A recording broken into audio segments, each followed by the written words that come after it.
What? Oh, yeah. Okay. Yeah. Just slide down. Do you want to? Oh, sure. Here, there. Yeah. No, slide down that way.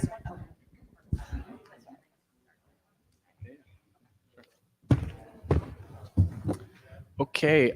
Welcome everyone, and I love this event that Jacoby puts on because he lets things go where they need to go. We get behind, but that's okay because we're doing meaningful things and seeing people we haven't seen in a long time that we love seeing.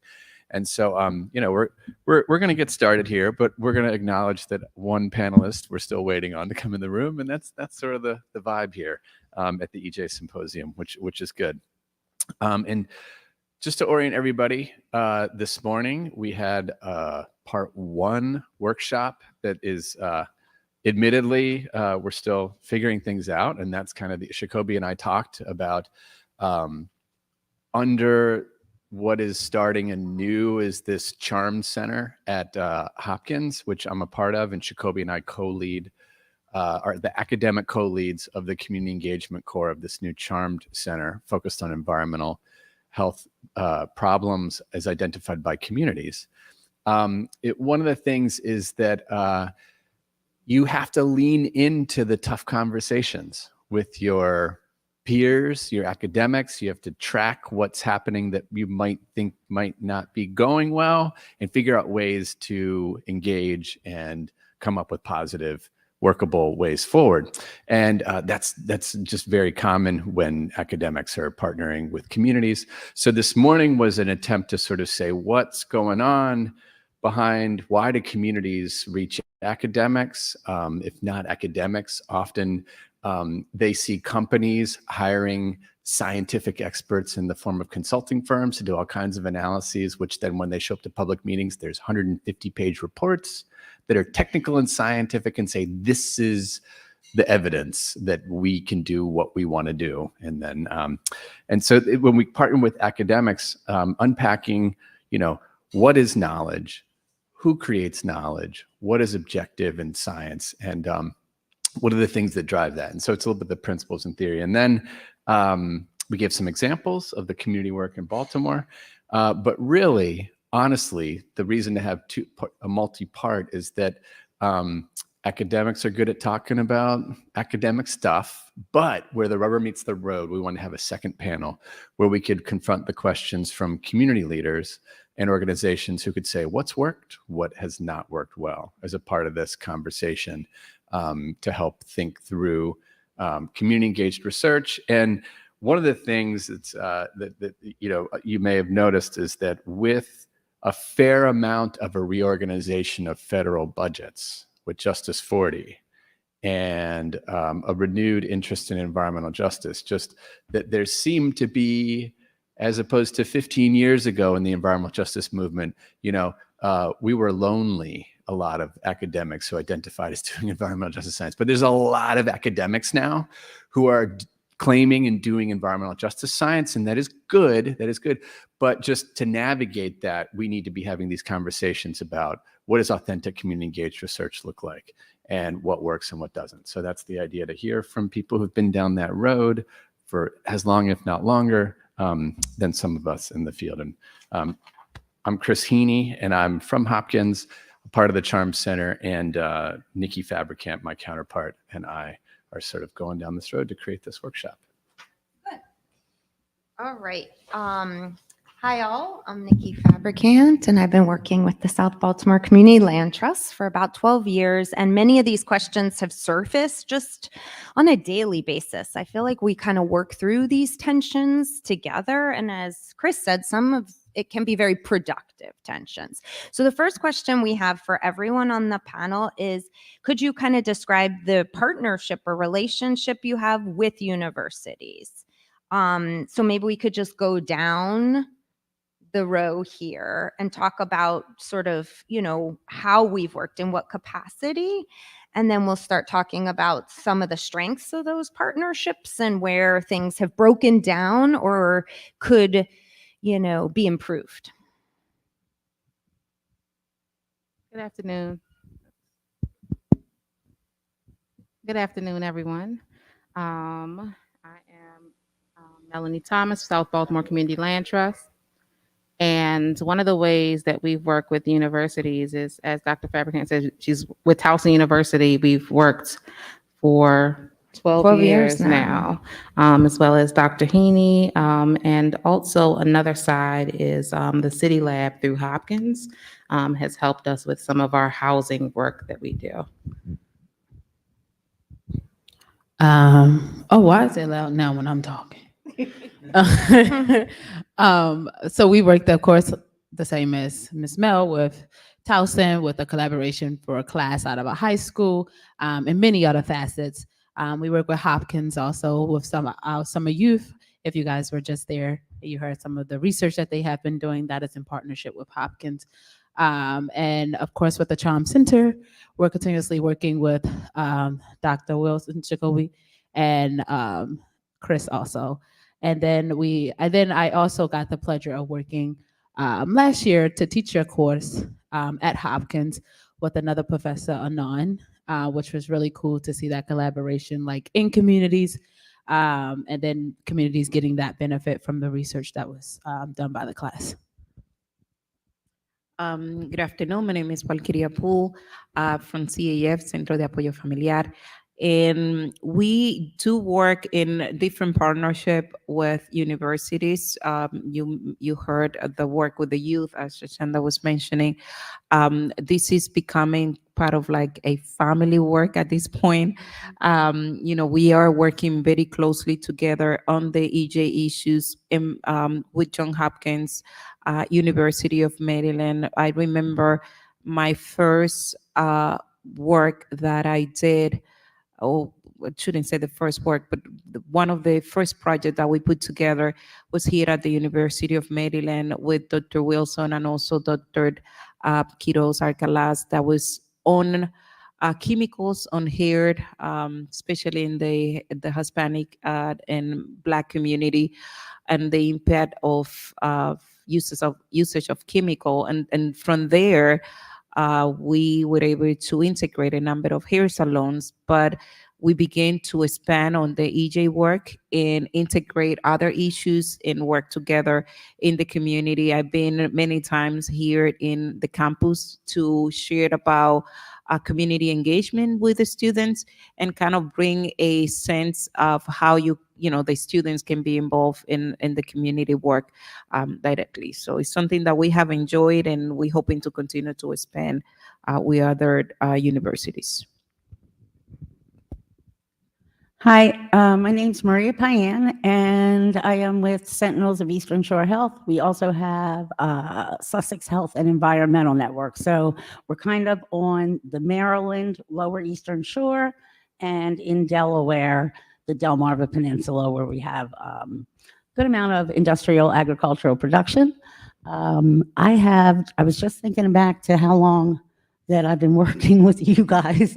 And it's been 15 years since my community and my family was exposed, and we were actually facing a 5,000 head hog operation coming into our community, and we needed help and advocacy and a whole lot of tools and research. And like Dr. Heaney said, Hopkins has been doing this kind of research and work and really well represented in this field forever.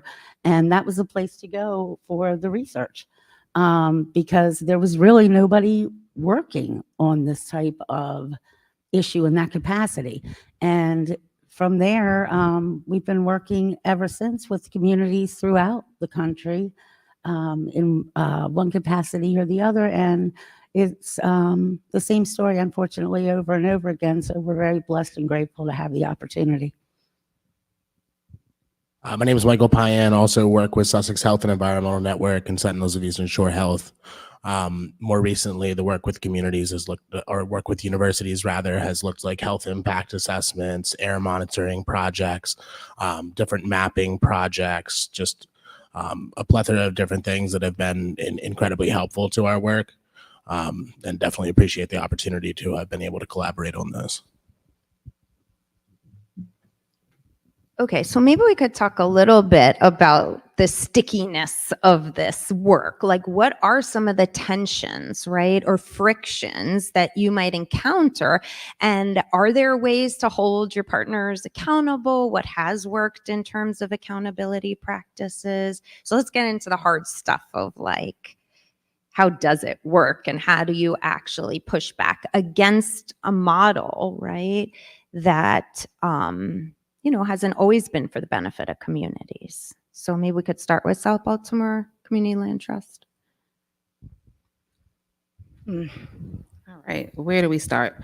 So I guess one of the ways, and when you're talking or exploring university partnerships, it's important to, one, have a clear understanding of intentions with the university partners that you're engaging with.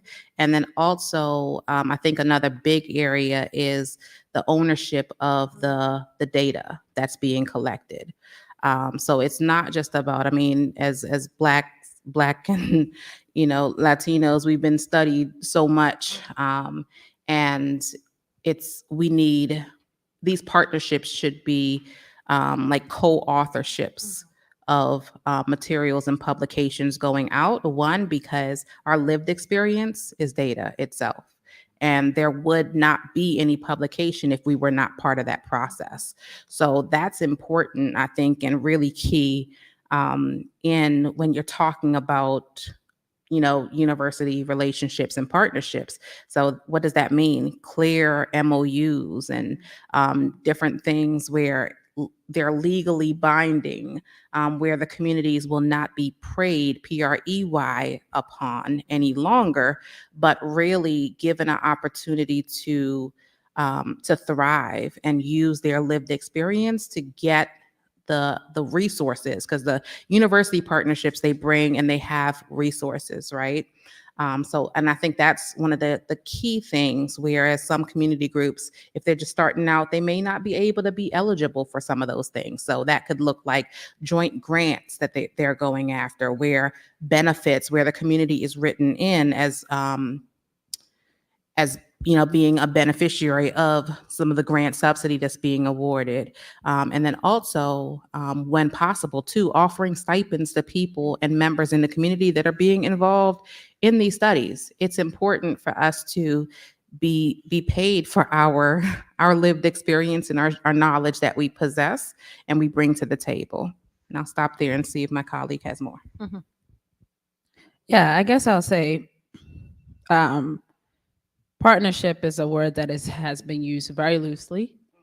I think that when working with I know that when working with communities, it shouldn't feel like you're exploiting them. Mm-hmm. If community members feel as though they're being exploited, that means you're doing something wrong. I think coming in with the notion that you have the answer is the wrong way to come in. I think the best thing you can do is listen, come into a space, and realize that this is not like all the other research. This is like actual people lives that's at risk. So it will take time. It's not just something you can sign off on and be like, done with this, or like, I'm here to get this outcome and then I'm gonna publish it and I'm out. I think being upfront with communities, even around the timeline, how long you're staying, that's important for them to know. And then for them to know, what are you leaving? Ask yourself that question. What am I leaving with this community, right? If you have given tools for certain research, like for example, we are doing, a lot of groups are doing air monitoring, right? And maybe those air monitors came from like a certain issue, like with ours came from an explosion that happened. So now a lot of people wanted to know what's in the air that we're breathing.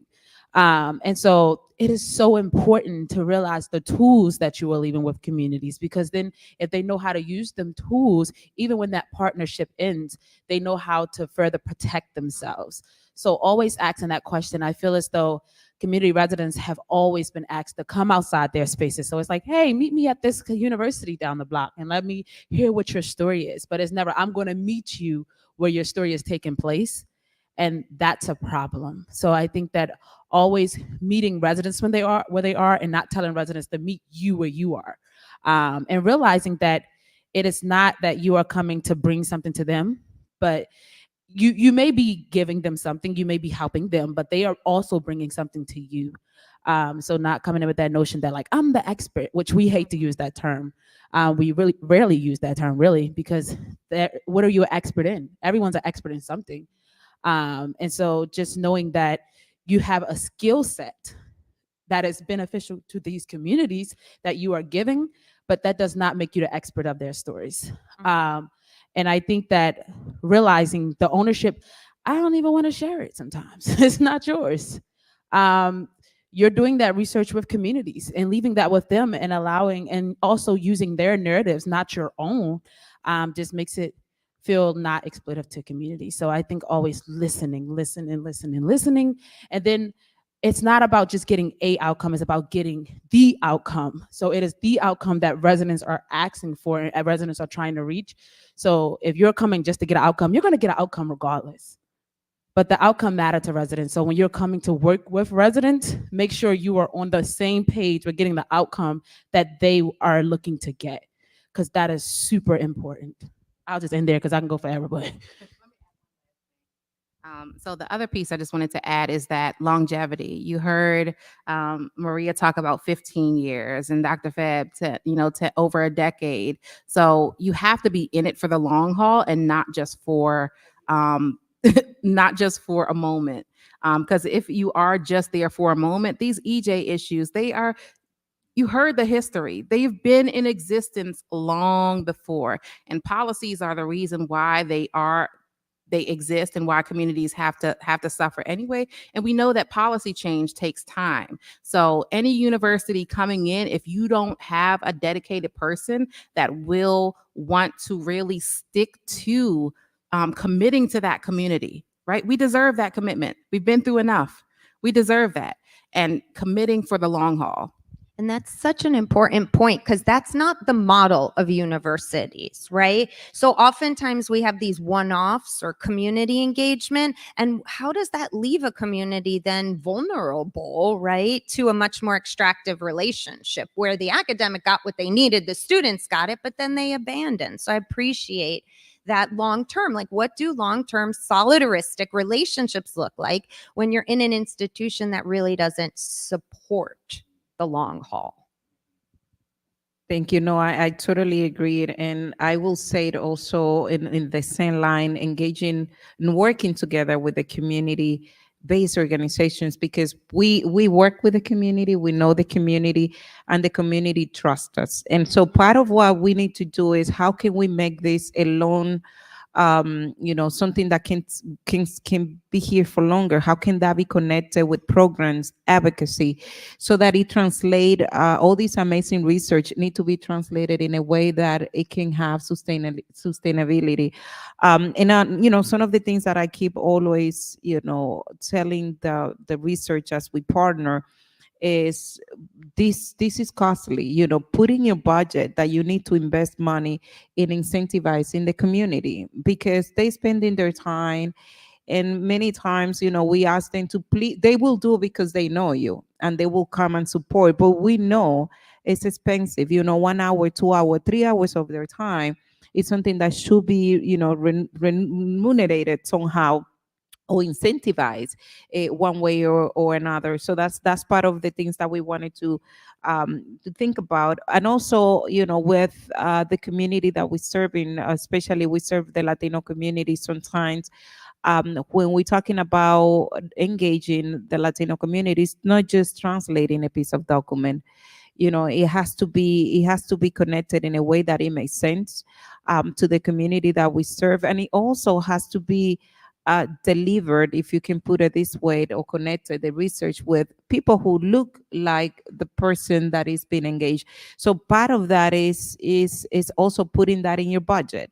How can we hire community engagement people that can support with the program? How can we incentivize? How we can invest some money into not just the translation but the culture. There's more than just a piece of paper be translated, and also at the same time connected with something that can be going into the long run. How can we make sure that this is something that will be here 10, 20 years from now, and it's just not going to be a piece of paper a research that, yes, is great for the moment, but what is the motivation and the intention of that paper and research that's been created? Yeah, and I think I agree with all that. And trust is like such an important part of the relationship, as well as like the one thing I said, over that relationship building 15 years, I know that Dr. Heaney and his team are not going to come in and do extractive research. They're not going to come in, take what they need from the community, walk away, and leave the problem there with the community. And believe me, there are plenty of people out there like that. And I'm not just talking academia, I'm talking about media, I'm talking about big green groups. And you know what? When they call and they say, "Can you bring me in?" I say no. You know why? Because I know they're going to come in and do the same thing that they always do. Come take a picture at the table, put it in a newsletter, fundraise off it, and they're gone. And that is not helpful. Research is helpful. Partnership is helpful. Problem solving is helpful. And that is like the core of, I think, our relationship. And that is like so valuable. One of the things that is not working really, really well with all of the money that is being pushed out into the front line and the fence line communities and the environmental justice, and a lot of the grants are the systems. The systems are very, very, poor Paul's been dealing with all of this. The systems, within university systems, no matter, what, or any of even like the federal type systems, the nonprofits, the SAMs, the unique identifier. When you're talking about communities on the ground, it's funny, through this process, I've seen why like all of the big groups get all the money, because it's structured to go that way. Yeah. Okay. So one of the things that's really important, and I have to say, everybody has been working like tremendously hard on all of this, is to make sure that the money gets to the communities doing the work, because we are not these big green groups that have investments that we can hire people and take out of, my next month's mortgage payment to do work until checks come in. It's just not like that. But there has been a lot of effort to like restructure that system so that it is in line with the communities that need the resources, them getting to them in a timely way.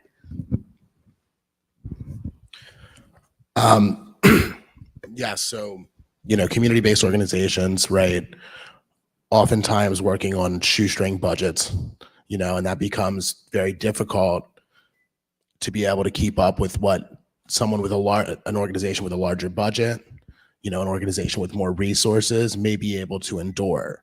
When you're working with folks that are real close to the ground, folks that are from a really small organization, the reality of the situation is that you're really resource constrained. So the way that you see some of these partnerships operating maybe typically is that the work gets done, and after the work gets done, at the end of the, the project period or whatever, that's when you see the funds come through. But for small community-based organizations, that is not realistic. When you're working with that shoestring budget that we're talking about, when you start a project last November and you have to hire for that project because your staff consists of 2 people that are working on volunteer hours, I mean, you're in trouble when you don't get a paycheck until the following July.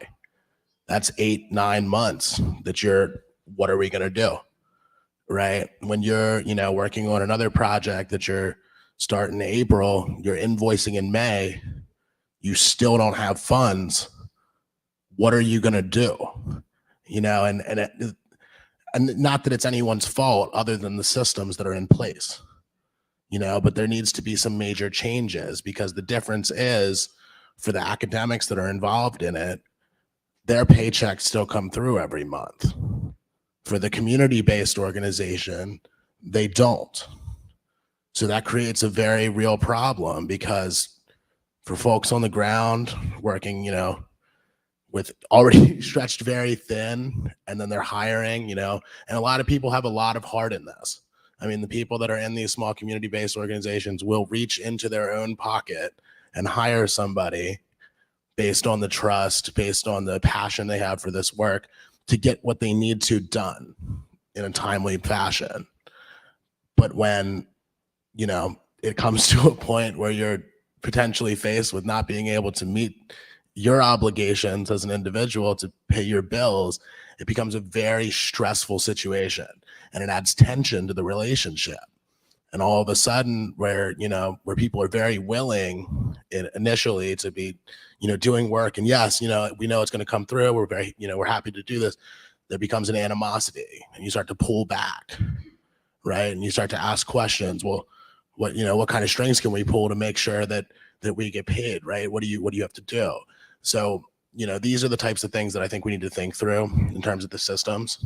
And how can we make sure that we're working with fence line communities where a lot of the new federal dollars are coming from. How can we make adjustments to these systems so that we're treating our partners equitably? That's a really great point. And I think over and over, we see how slow the university moves in terms of bureaucracy, right? And payment, equitable payment means it has to happen quickly and it has to get to communities, right? So maybe we could talk a little bit. There were so many themes that were raised that I want to pull from, but I do want to talk about what co-production kind of looks like, because Melanie mentioned this point of just the importance of data not being owning data, right? The power of ownership for EJ communities. So what models exist for co-research, but also co-production, right, of the final products? And we could start maybe with Greg. Thanks, Shoshana. Thanks, Nikki. That's a really important question. That's the core of, I think, any partnership that is trying to meaningfully grapple with challenges that we've been facing for decades, that communities have continued to even have the ability to maintain a focus on a question even after it's been disregarded or not answered for such a long time.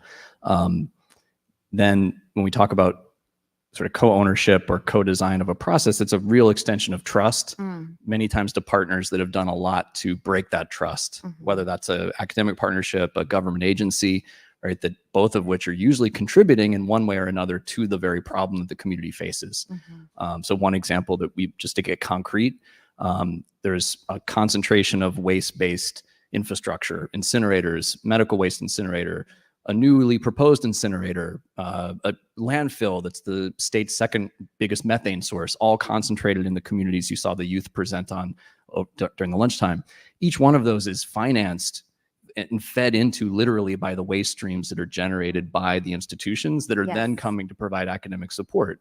So one thing that we think it's safe to say, we think of this as a never-ending series of tests, just like any good relationship, whether it's with an individual or an entity. You need to have ways of testing, not to be a jerk, but to actually test the authenticity of the commitment on an ongoing basis. And so we try to establish tests for ourselves and for whoever we're partnering with to see, are our partners willing to look inward at the institution they're a part of and realize that that institution may be contributing to the very material challenge that we're facing? And if we can do that, we can begin to envision and be inspired by, it really comes down to the individuals within these institutions which are willing to ask those questions.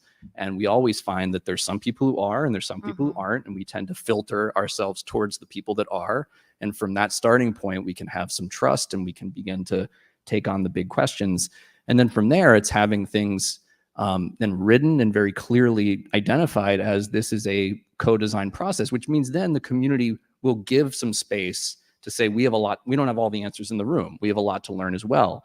But if the starting point is this asymmetry of the partner comes in and knows everything and we're the recipient of that knowledge, then there's no potential for authentic co-design. Then the challenge is once, and I'll just end here, once you get that ball rolling, then it's a matter of maintaining that relationship and maintaining that. And that comes back again to that series of ways of actually gauging, is this staying on the right, if it started on the right track, is it staying on the right track? There's a lot of things, and that comes back to what Michael was saying, that destabilize in our it's sort of, do our partners who might be at a powerful institution, recognize that we're in the same boat in terms of, relatively speaking, we both don't have very much power to change this big system. And if we have that humility that we're basically in the same boat, we don't have enough power ever to do what we're trying to do, then we realize there's a lot of things that are going to happen that are going to destabilize us and turn us against each other, when it's really the universal condition of realizing we don't have the power that we need that we're dealing with, not one another. And so that's just the sort of undercurrent we need when we're doing a co-design process. I just want to say I really appreciate that comment from Greg, because actually the South Baltimore Community Land Trust forced me to look at my own institution, right? And I think sometimes we tend to think that the research is only out there in the EJ community, but actually we're all a part of these beasts that are contributing in one way or another to overburdened communities. So how do we look at those institutions critically, right? And pushed us to form an allegiance across institutions around waste flows, right? To really interrogate. Melanie, I'll turn it over to you around co-production. With co-production, again, it's just being truly intentional and taking a step back to, as Greg just said, accept our part and our responsibility in the issue, and then realizing, again, the issues didn't start with us, but we can and we need to be open to amending and changing the way systems have been set up, and challenging sometimes the systems or the universities that have these policies in place that, on a top level seem to be equitable or fair, but really are not. Or accessible, right? A lot of times, like the grants, when you talk about co-production, you go after these grants or resources, but the level of engagement or access to the grant sources and the subsidy to really help do the work is still inequitable, right? When you really think about it, because they're set at standards for higher and larger institutions and not community-based organizations. So that's very important. There needs to be a change or a shift in the standards or agreements for community engaged benefits agreements, and or co-working relationships between universities and collaborations. And those standards then need to be set where they can be easily assessed and accessed. As Michael said, we can't afford to wait a year, 2 years to get payment for a grant or something, right? Those resources need to be upfront. And maybe that's an allotment or some type of engagement that's set aside where universities say, okay, engaging in this, here is what we're committing on top of our field experts or field people that have studied this data, right? Because we, as Shoshana said, we're all experts in something, but people that have studied the data, we need to have a focus or a pool of resources to pull from quickly and easily to give to our community-based partners. One, and I want to say it needs to be unrestricted. And I say unrestricted because there are always organizational needs that cannot be met typically through a lot of grants. Most grants are tied to specific outcomes and different things like that. So when you're talking with those agreements and co-collaboration MOUs, or however we phrase it, like, we need to make sure that the groups can get it and put it to where they need it most, whether that's stipends for the other people involved, to make sure they can keep and stay involved because they have bills to pay too. Just simple thoughts. Yeah, I agree with all that. And I also want to add that I think the risk, right? So when we think about risk, community is taking the risk every day. Their lives are being risked when they're dealing with all of these different polluted industries and what's happening in their community that's actually being studied. So I think what I would say is, like, challenging yourself, like in your, like, same thing I was saying, your own institution. How could you actually see the risk because you come on the ground, you see what people are constantly going through. How do you take that back to your institutions, right? And actually have changes going on in your institution. And I've seen this. I've seen this in one of my collaborations with Hopkins, actually, with a professor who went back against the university that said, like, you guys need to do better with your food waste because you're it's being burnt. Some of it is being shipped out, but some of it is still being burnt. So you have to do better, right? And that was calling the institution out. I see Nikki call the institution out multiple times. So I think that's a risk, you know, and like some people aren't tenured, so like they can get fired. So I guess what is the risk, right? What is the risk that, because we are already doing the risk, we're doing the risk continuously. So I think academics just need to also be willing to have a little bit of that risk factor that communities are always constantly juggling. And I think that just makes the partnership stronger, because it's like, not only are you in my face, like, oh, I agree with you. Yeah, I'm standing right beside you in solidarity. But when I'm not there, you're also standing in solidarity that you are actually still fighting for the same things that you said to my face that we are all in agreements on. I think that is super important to actually have a partnership, because in a partnership, if one of y'all lose, y'all both lost. It's like you can't win while one lose. Otherwise, that's not a partnership. You're my opponent. And so I think it's very important to actually have that as a standards when working with communities, that not only are they going to be putting at risk, but you're also going to be having that risk. I think a allotment of money, because I've seen really good partnerships, but I think even when you are partnering with a really great person from a certain university, you have to realize they're still a part of that university sometimes. And so sometimes that university still want to use that stuff, like even just the partnership, they want to use it. They want to say, look, we're doing this great thing over here. We're doing this.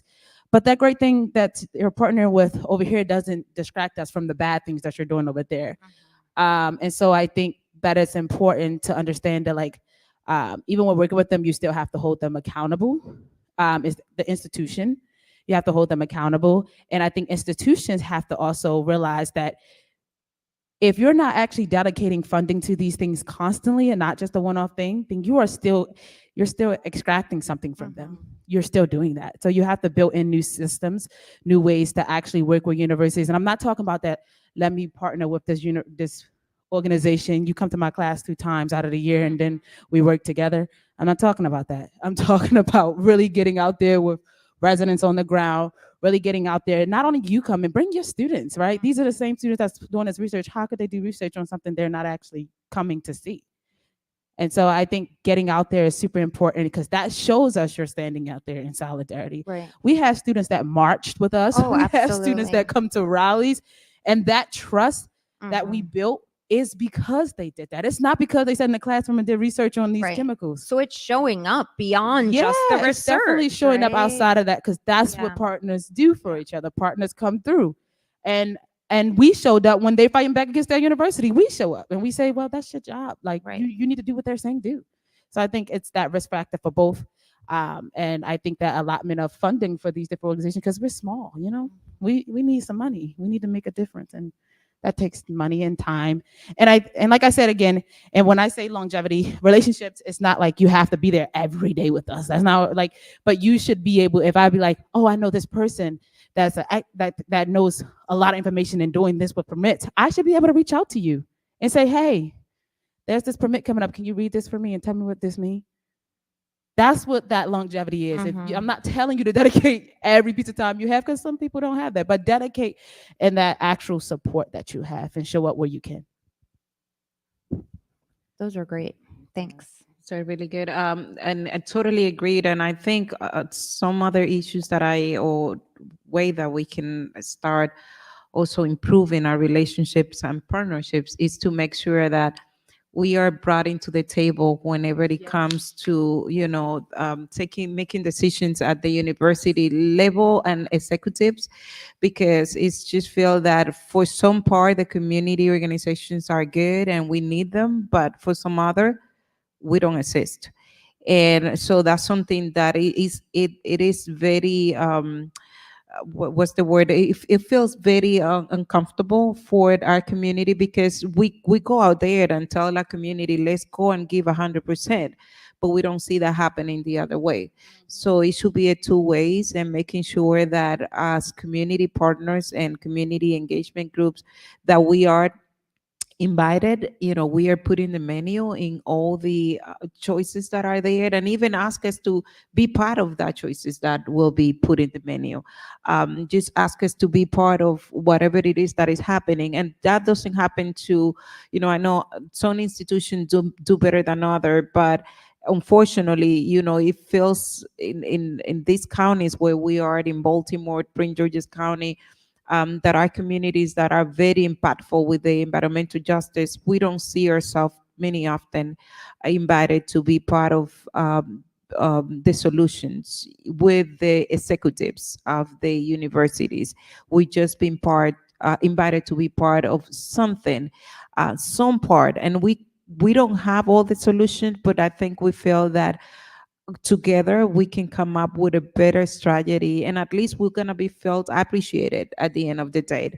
That should be a win. It should be a two ways. It shouldn't be just one way when it comes to partnership.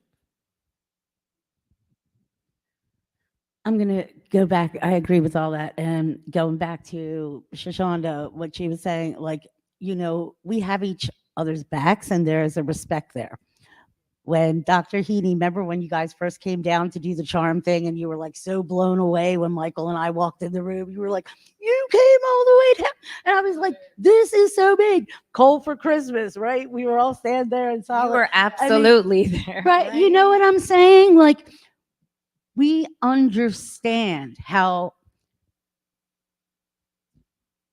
I don't want to say this in a way that sounds derogatory, but how emotionally draining and what we are standing with communities and fighting for. Most of it because we either lived it, went through it, or dealt with communities that are doing, as Dr. Wing's work, for years. So it is, David and Goliath is not an easy battle on any day of the year. And without the partnerships and lifting each other up and standing together, we were talking yesterday, how do you beat money and power, right? With money and power. And when we're talking about money and power, we're talking about building out movements, building credible research, tools in the toolbox. And I think that's a big part of it, is trust and respect, In navigating some of the issues that we're talking about here, I think there's some things that don't obviously come to the surface, right? And, we are super appreciative of all of the involvement that we have from our, the universities that are choosing to partner with us. And that makes our fight far easier because, we have credible resources behind us, and that means the world, first of all.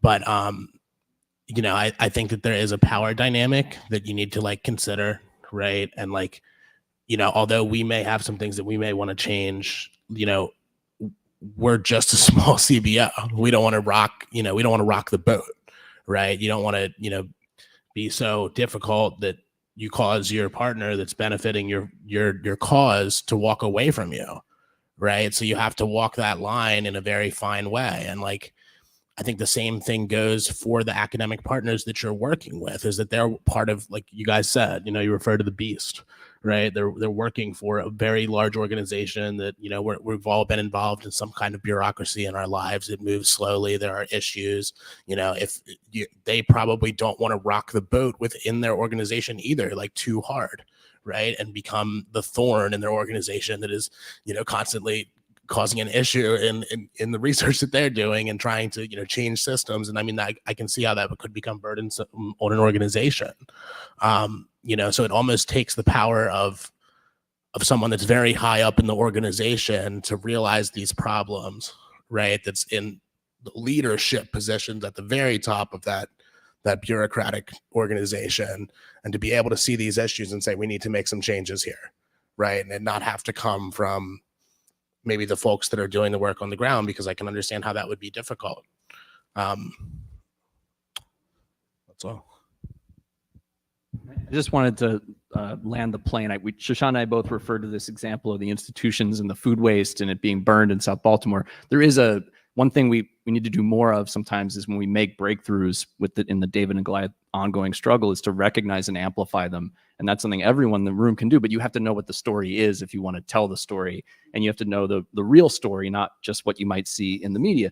So you're going to be hearing some, if you haven't already heard, $4 million in infrastructure money from the EPA is going to Baltimore City to develop compost infrastructure. the first ever compost facility that the city's had at a scale that can deal with Hopkins and Towson and UMBC's food waste. That's because folks like Rachel in the back, who was at Hopkins, stood up. Now, I'm not saying you can stand up if you want to. They did stand up, and they continue to stand up to say we have to end this injustice and align the resources of Hopkins so that their budget is consistent with the priorities that the community is putting forward. And so the money's coming because we got the institutions to commit it to help finance a new facility. And that emboldened Baltimore City to say, well, maybe this isn't, unfortunately, they didn't listen to the community. They listened to Hopkins and their pocketbooks. But be that as it may, that's strategy. And so we got that to happen, but it's not over. The challenge now is to make sure that the new development isn't pushed into a neighborhood without a co-equal development process like we're describing. So the battle never ends. That's what we mean by the ongoing tests. But what we got them, knowing that, what we got them to do in addition to saying, we'll send the food waste tonnage, is we will only send it to a facility that meets community and labor standards that are articulated by the community. So we built in leverage. But if we all don't know that, that leverage slips through our fingers. And so we all need to know that this EPA money is only meaningful if it hits the ground in the right places, but then also it's aligned with a process. That's a lot more complicated. It's a lot harder to do, but it starts with us all knowing that that's the deal. And we have to stick by it and defend the wins when we achieve them. Maybe even celebrate the wins, because I feel like we don't celebrate enough, right? It's a lot of daily struggles and losses. And when it does scale up, we do have to pause for a second.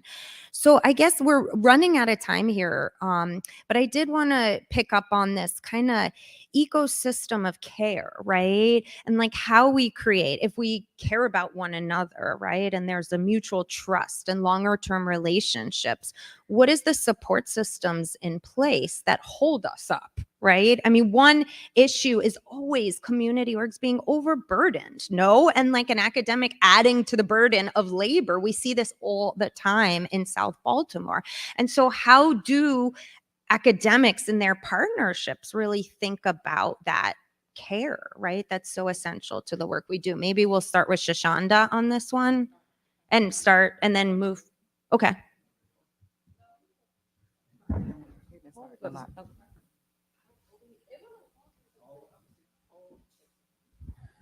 My name is Paul Kavanaugh, and I'm the administrative liaison between SIEGE and the Hub Partners. Mm-hmm.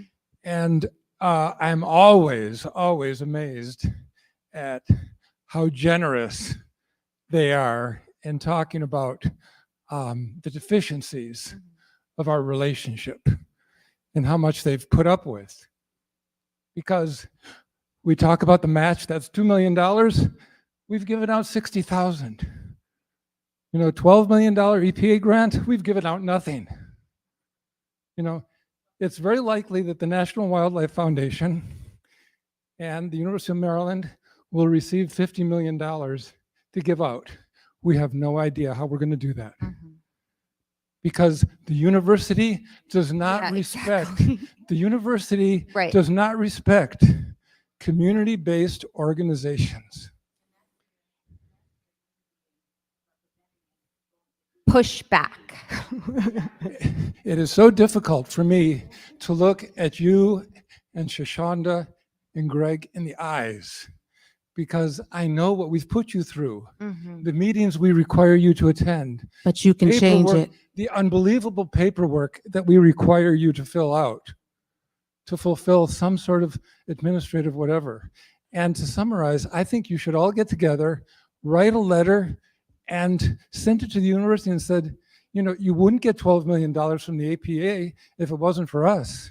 You wouldn't get $50 million from the EPA if it wasn't from us. Right, You absolutely. wouldn't get $2 million from the Robert Wood Johnson Foundation if it wasn't for us. You know, I mean, we're talking about environmental justice. We're talking about economic justice. Mm-hmm. Exactly. Thank you so much. I can't help myself.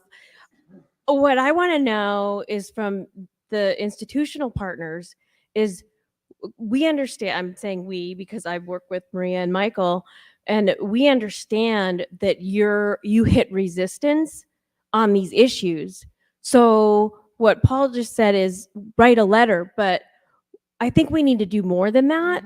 And what I want to know is how to navigate that system so we're going straight to the issue and addressing it instead of writing letters and reaching out to people who may never even respond. Like, what's the road? And I think that you guys can tell us better than we can do on our own.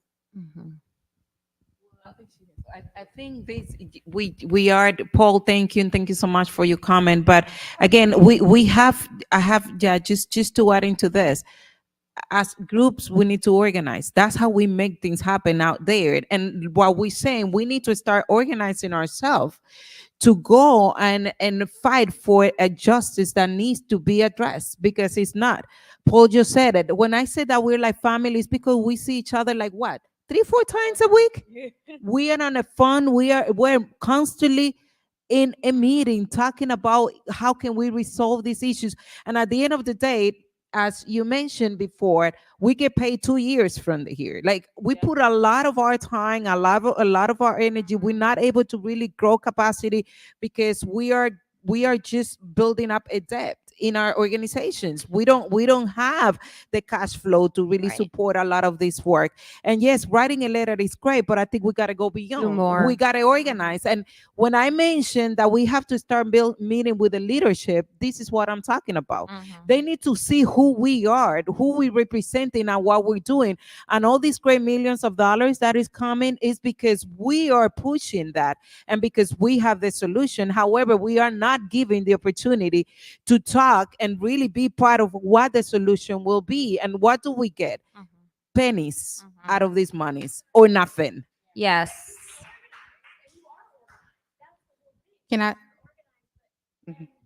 Then what? Then what? And I think the then what needs to be a concentrated and collaborative effort where we're saying, if these standards, just like you said, Paul, and this is where you all and those that represent these organizations and institutions need to stand up and say, well, look, our community partners, they're getting a fraction. There needs to be a change in the way money is distributed and how when these agreements are put in place, those measures that are there, because everything at the end of the day boils down to policy. So change the policy in which to say, as community-based organizations, there needs to be a standard that community-based organizations receive upfront, period, in any agreement. And if that standard is not met, then that university then would have to be held liable and be held accountable for not putting those resources to the communities which they're profiting off of.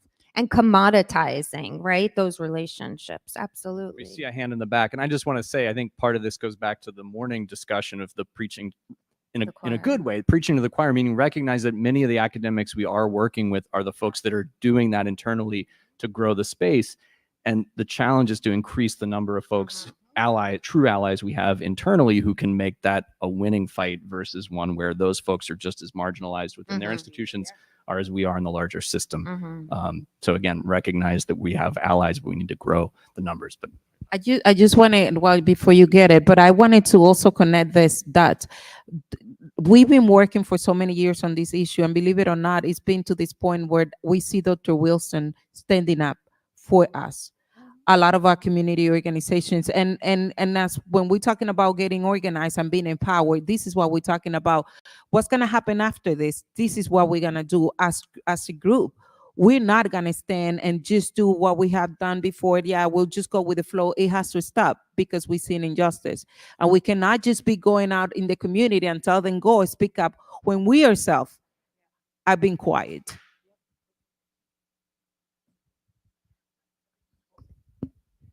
So does this work? I don't. Oh, I gotta get it closer.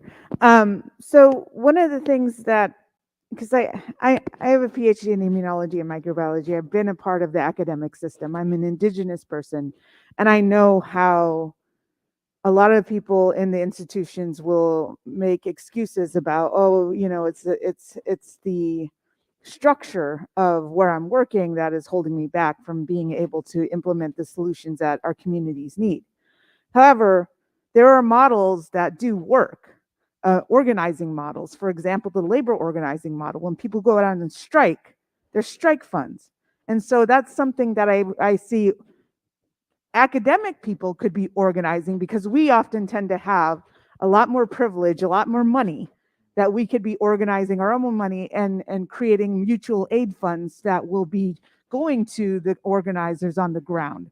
That's something that we could be doing in academic spaces, instead of saying, oh, we don't know what the answer is, and we've got this big beast that we can't exactly change. We also have to be organizing as well within the institutions. And That's what it is. I mean, that is an outstanding suggestion. And the University of Maryland Foundation, the Hopkins Foundation, they have billions of dollars just sitting around making money. Why can't they appropriate some of that money as upfront money? I mean, the university, and I know that Dr. Wilson suffers because of the institutional obstacles that he faces. And that we're doing everything we can, but it's not working.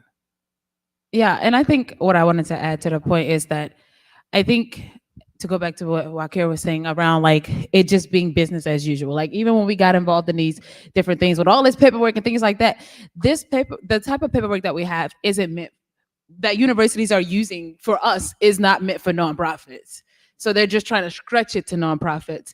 And that's just not how it works, especially when you're dealing with people that's dealing with vulnerable people on the ground. You can't expect them to be in all these meetings, deliver all this paperwork, and then also turn around the next day and deliver a report around if you actually did it or not. It's too much. It's too much. And then at the same time, not giving them money to build capacity up front. Like how are you expecting them to even start this work when you didn't pay them to start?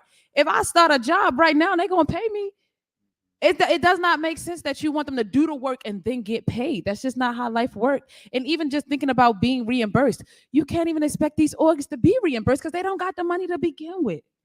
And so it's like you don't have that capacity there. And I think what it takes is like, even when we are applying, when they get that big grant, whatever, and that goes to the universities that they then send down to these whatever groups they're working with, and then they do it in these little segments, like apply for first you have to put an invoice in for this 10,000, then we'll give you the next 10,000, then we get the next 10,000. We should say no. We should send the invoice for the whole amount and call it a day. Because at the end of the day, that even takes more time and muscle memory to remember to keep sending an invoice in over and over and over. When you already know the amount that's dedicated for this project, just give it to the group. Give it to the group and let them do the project. It just takes too much time. And I think universities just have to have a new system. It's not correcting the system they have. It's building an actual system and to work with community partners that actually works. That's what we call co-building it together, because then you know what community partners need from that type of relationship, rather than telling us what we need as if you're just giving us, like you're giving us all the money when that's not happening. And I think what needs to happen is that strike against universities that say, we're not going to partner with you. We're not going to partner with you until you agree to these different things. And then you have a list of demands that you do not partner with that university until they figure out how to actually work with community partners. And to just to add that to that and to the question, that the comment that you made is great. But now what? We don't have the money, the time, the capacity to now start building up and organizing for the group. We got to go and face reality out there. We have an outcome, we have an impact, we have we have a program to continue, we have a community that is waiting for us. We're struggling because we got to put so many hats in our so many times, because we don't have it. Second thing, we don't have a lot of these jobs, they're not sustainable. We don't know if you cannot hire somebody for 1 year and then let them go next year, because you don't even know where the money is gonna come from. People are looking for something that is stable, something that they can come to an organization, grow there, but they don't see that. They don't see that in a lot of our organizations, because we cannot even promise that. We cannot even provide them great benefits because we don't have the funding. A lot of the French is not allowable. They don't even allow us to put a lot of money for, if more than the 10% for the administration. Who's going to do our finances? Who are going to do our books? Who are going to help us with the rent? So all of those is some things that we need to start fighting, but who's going to help us? And I hope that given the university, in different universities, they do have funding, as Paul was saying, to build capacity. It's not just to come and do a training, because that's not enough. We don't have time to be more trainings. We need actual organizers that can come and help us, hold us through the hand and make this happen. Because unfortunately, if it doesn't happen that way, next year we're gonna sit here again and we're gonna see the same exact issues that we're going and talking about today. Michael, I think you were saying. No, I mean, I was just going to say, you know, and I think it comes down to talking about that power dynamic again, right? I mean, like, Paul, no offense, but you're the one piece in this huge system. I mean, for you to go back and say, you need to pay these people, they're going to say, let's get rid of this guy. He's a pain in the, he's a real pain, you know? And then the next thing, or not return your email, right? And the next thing is going to be, you know, these CBOs are a real pain. We should get rid of these guys and go get somebody who's not going to complain so much, which is inherently going to be a larger organization with more funding that can handle that stuff that's further away from the ground, which is how funds get blown, right? But I mean, it takes, it shouldn't be, you know, it shouldn't just need to be like Dr. And I know that you, Dr. Heaney and Dr. Wilson and Paul, Dr. Kavanaugh, you know, you guys are in there. I know you guys are saying all the stuff that we're saying here. I think it really this video needs to be shown to the tops of the universities, and they need to say, okay, we're making changes here, here, and here because this is unacceptable. You know, and if that happens, we'll really see some change here.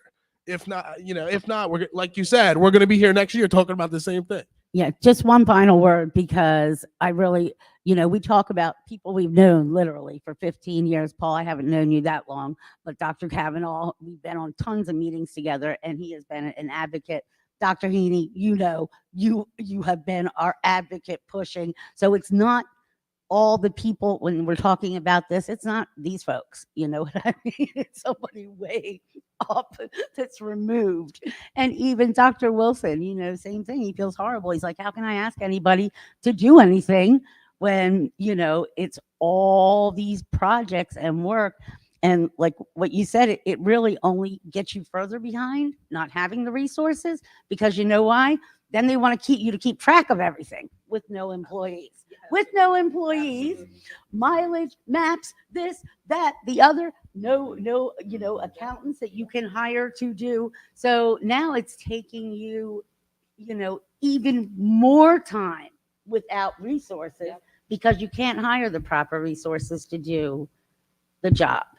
And I mean, the reality is, who's it's our just accounting part of the department? system. Who's the accounting department? Like Maria. Yeah, right. Who's this department? Yeah.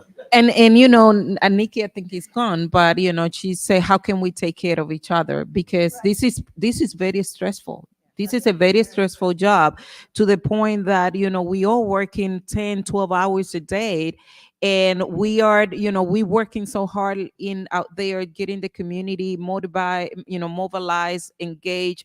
But at the end of the day, we are here doing this work and we burning. We feeling it, you know, to the point there's nobody's really taking care. How are we going to make sure that we taking care of the leaders of this community? Because we don't have a lot of hands, we don't have a lot of support. A lot of this work, unfortunately, as I said, this EJ is a great movement, but it doesn't have a lot of funding to support it. They expect everybody to do volunteer work, and hey, somebody need to feed our children. You know, somebody has to work hard to make this, you know, to bring food on the table. They're not taking us seriously. You know, and we struggle in getting even people in this career, because nobody want to get into these jobs. It's not gonna pay you. We just depending on volunteers, and that's not sustainable. We need to get more people to get into the universities to get these jobs that are needed, but they need to be well paid. They need to make sure that they can see, hey, you know what, if I get into this, I'll be able to make a difference in my community, but I'll be able to also feed my family at the end of the day. Absolutely. And the other piece that I think universities need to think about when they're going after these funds and resources is having a dedicated financial support team that can help with some of these HR and financial challenges that the groups are going through. And also, a lot of times the funds that universities go after are federal resources, which require and trigger a different type of audit. Audits are not cheap. So again, having and set aside resources for community groups to stay in compliance. If there is that should be a mandate for any partnership or agreement, that compliance, a compliance team funded by the university and people that can do that to support all the groups that are coming to the table. Without that, it will be unsustainable. And at the end of the day, life happens to all of us on top of all the EJ issues that we're experiencing and talking about, right? What we're doing continuously is trauma work. And we are going through, and it's like taking a Band-Aid off constantly and not truly treating the wound, right? What we're doing in community work is treating that wound, but when other groups come in, they're just pulling the Band-Aid off. All right, I see what's underneath there. Let me cover it back. We can't do that any longer. We cannot. We really have to be serious and intentional about truly changing and liberating people for the better. These EJ issues did not happen overnight. They won't be solved overnight. The way the community standards and all those the university partnerships and different things, they evolved over time. Things that didn't work need to be changed. And we, as Michael said, people need to listen to this video and implement some of these changes to make it work and make it make sense for groups to truly engage and be part of a truly liberating process that will benefit all. Otherwise, we are just burning people out.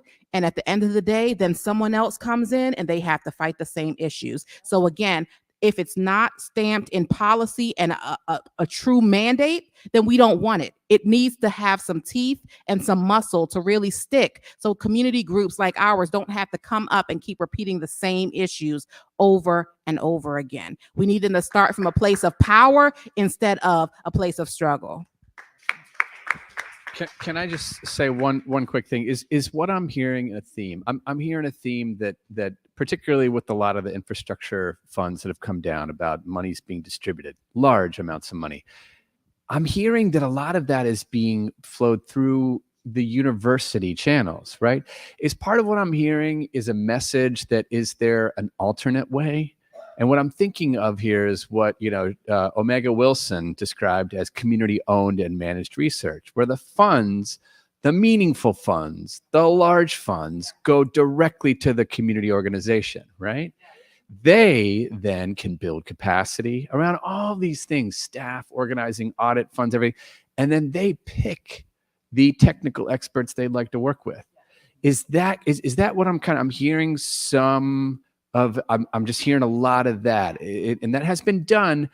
But to my knowledge, EPA has embraced it with the Collaborative Problem Solving Partnerships Project, their environmental justice small grants, and it's grown. But how much, from your perspective, has that model carried into this era of the Infrastructure Funding Act? As far as I know, we've not seen that direct. We've not seen the community, being the head on those proposals of that size and them distributing. I mean, think of the benefits to that.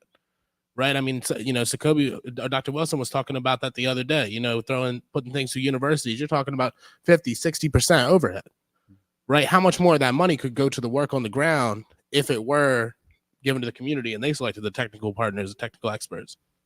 Yeah. I'm a HOA in Delaware, and we've been fortunate enough to be embraced by a community organization.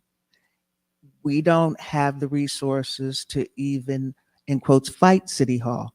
And when I first came in here, I thought you were talking about like organizations just trying to survive. Now you're talking about organizations who have access to have resources not being able to get it. And it's very parallel.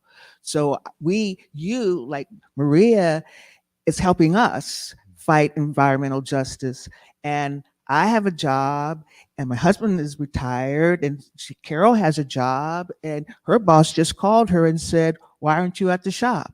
So it's sort of like we do have lives and we do have commitments. And I don't really think it's fair especially for the organizations that help us literally on the ground, to have volunteers and not have a structure. It's not appropriate, because we look to you, and then you're sort of like us, trying to figure out who's going to answer this, and do you know anything about money, and did the email go through? And it doesn't really trickle down at all.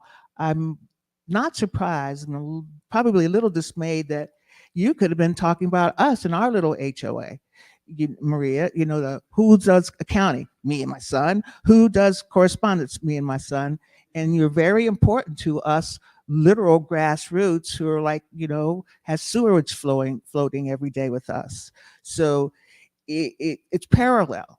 And universities, because I'm a physician, and you should know better. You really should. Like, this is something, literally, when these things happen, you can't believe that this is actually happening in your country. Like, look what you're living with right now. These are like third world country conditions that are going on, and it's the same story, just different actors, right? Whether it's, the fossil fuels, industrial ag, it's the same thing. And literally, it was so unjust. Actually, like, I left my job, everything, because way back when, I swore once people found out about this, it would change. And I was going to make sure everyone found out about this. And I literally left my job because I got bit by the bug. I couldn't walk away. So I'm still a nut. We're all nuts in here. This one's working. You know what I mean? You're not going to. But because I left my job because they were not fulfilling the mission of the communities that I work with. So I just left there, right? I'm at the age I should have health care and a plan. Okay? I don't. Okay? Does that bother me? No. You know why? Because I can lay my head down at night and know that I can sleep, because I've done everything in my power to try to help people in need.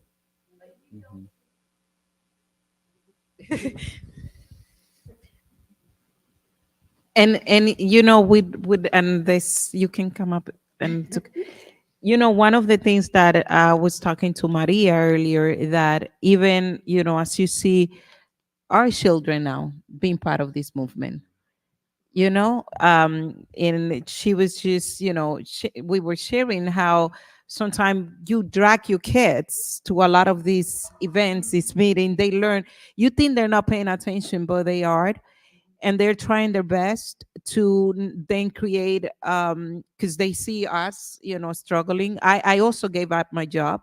I was working in DC, very nice, but you know what, I cannot be pretending to do something out there to serve community when my community is really being hurt. So sometimes when you committed to your community, you will do whatever you got to do, and you will do, and then you see a legacy of your kids following you.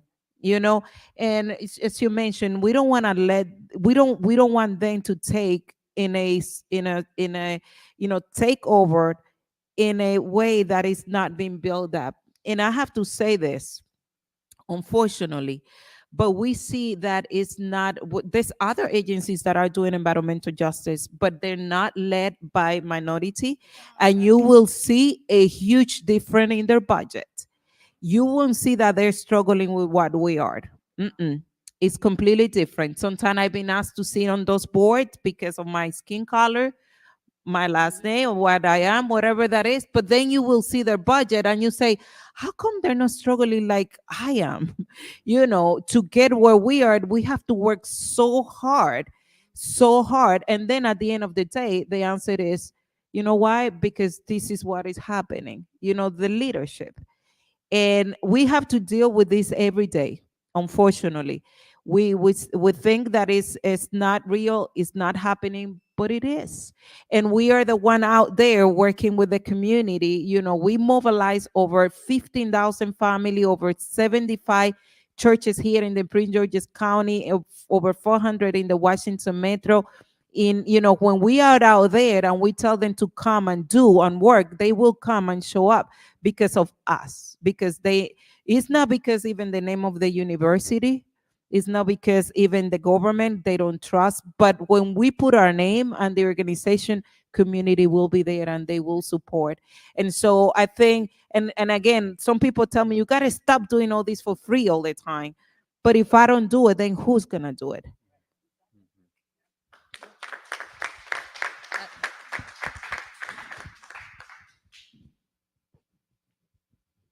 So I've not only been a scientist, but I've also been a paid organizer.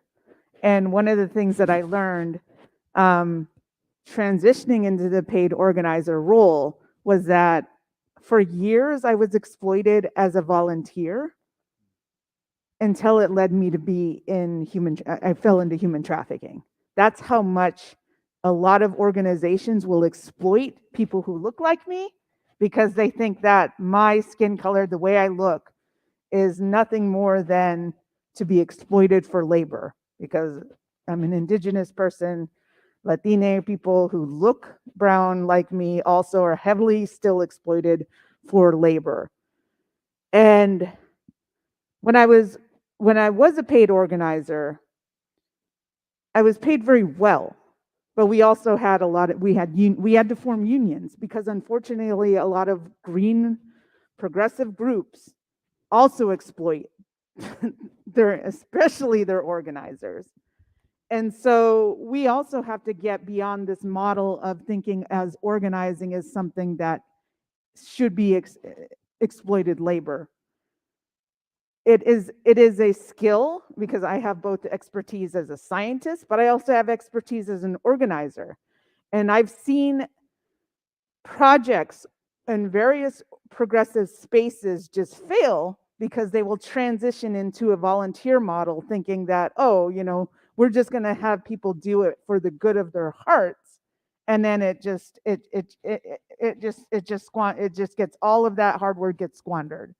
And so definitely I'm hearing various solutions being proposed here, but I think one of the proposed solutions has to also be that we have to ensure that we have organizers paid extremely well because it is a specific skill, and what you're all showing is your expertise of organizing your communities, which you're not getting fairly compensated for, and that definitely needs to be changing, and that communication to the people who distribute money need to understand that the skill is something as valuable as an expert or a scientist. Yeah, and I think they're asking us to wrap up, right? I think they're asking us to wrap up. But I think I was just gonna add to that. I think that was beautifully said.